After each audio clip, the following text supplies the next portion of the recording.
If someone wants to experience deeper connections with others, it doesn't mean that they will be able to do so. So, they could find that other people are out of reach and they are unable to get close to them. As a result, they might not have any close friends and they might not have ever been in a romantic relationship. It can then be normal for them to feel frustrated, angry, lonely, and down.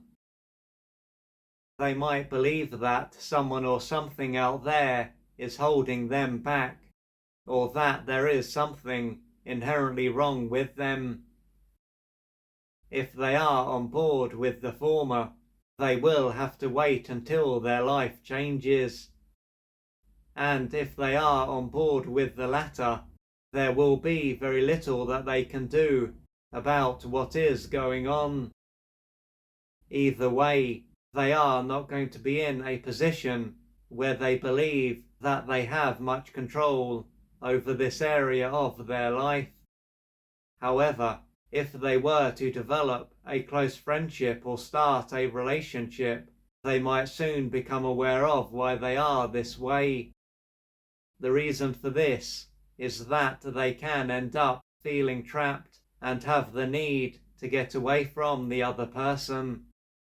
If they were to create emotional as well as physical distance from them, they can find that they start to settle down again. They can feel greatly relieved and not want to experience the level of closeness that they had.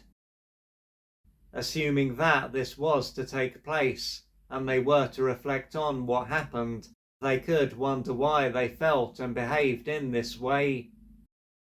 What might enter their mind is that the other person was doing something that was destructive. If then they hadn't gotten away from them and perhaps ended their friendship or relationship, they would have ended up being taken advantage of and harmed. This will show that they have done the right thing.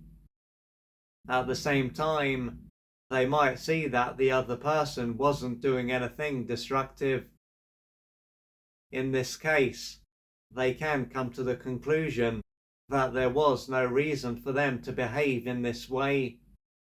After this, they could not only believe that how they behaved was irrational, but they could criticize themselves.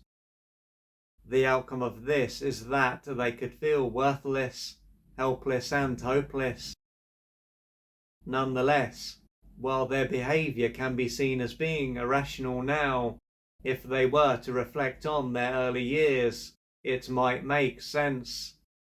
This may have been a stage of their life when one or both of their parents didn't treat them as though they were a valuable and lovable being who had their own needs and feelings and life to lead. Instead, they might have typically treated them as though they were an object who was there to meet their needs. If this was the case, it would have been normal for them to be used, mistreated, and hurt. The trouble is that as they were powerless and dependent, they were unable to defend themselves, change their parent or parents, or find another family. Their only option would have been to disconnect from themselves. This would have also involved them going into an emotionally shut down state and perhaps freezing up.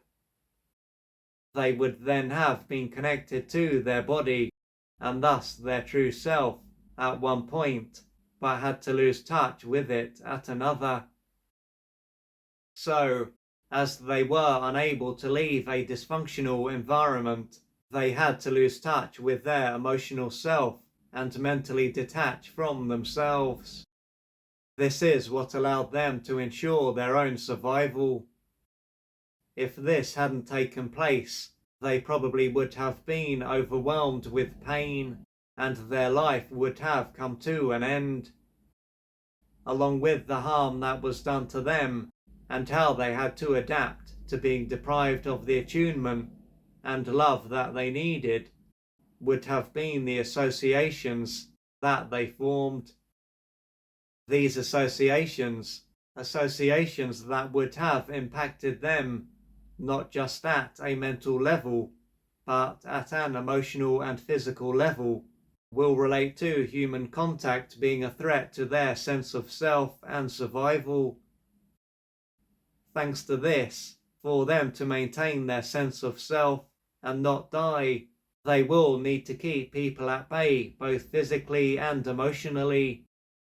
At this stage of their life, these associations would have protected them, but now that they are no longer a powerless and defenseless child, they won't be serving them. What they will do is stop them from being able to freely express themselves and deprive them of the emotional nutrients that they need.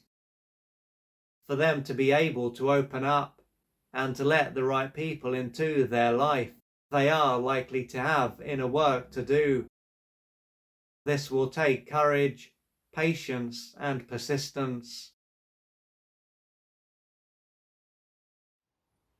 If you would like to find out more about the services that I offer, please go to www.oliverjrcooper.co.uk or email me at info@oliverjrcooper.co.uk, and I'm looking forward to assisting you on your journey.